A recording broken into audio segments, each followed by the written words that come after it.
This is a story of my grandmother Maria Lamas. My grandmother grew up in Guadalajara, Mexico with many siblings. She lived on a small farm with her family. She did many activities on the farm, such as feeding the chickens, milking the cows, and cooking for her family. She enjoyed the scenery of the small village she lived in. Although the work she did on the farm was heavy and tedious, it is something she enjoyed as a young girl.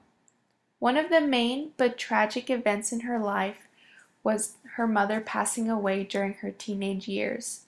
This was a sad time for my grandmother because she was very close to her mother. She says her mom was of noble character and loving to all. She taught her many of the things she still holds close to today, like being a housewife and persevering through trials. This event changed her life forever. Even though this was not the ideal situation for a teenage girl to go through, it made my grandmother a strong woman that would soon influence a family of her own. My grandmother got married at age 24 and had 7 kids, one of which is my mom. At age 48, my grandmother decided to move to Coachella, California to raise my mom in a place full of opportunity. My grandfather had already had a job in California, so it was the best choice for their family.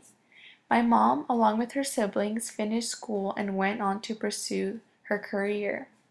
My grandmother encouraged all of her children to pursue a career they loved. Moving to a different country was definitely scary at first, but it was the right choice in the end. California became a home for my grandparents and later on to my family. If my grandmother had not decided to move to the United States, my family might not be as successful as they are now. I probably would not be receiving the quality of education that I am receiving. I am thankful for the decision my grandmother made many years ago. My grandmother now has 22 grandchildren and 6 great-grandchildren. She loves to laugh and tell stories about her past with her many grandchildren when we visit her. She encourages us to live life to the fullest and love one another. Despite some tough situations in her life, she was able to overcome them and become a woman of influence for her family.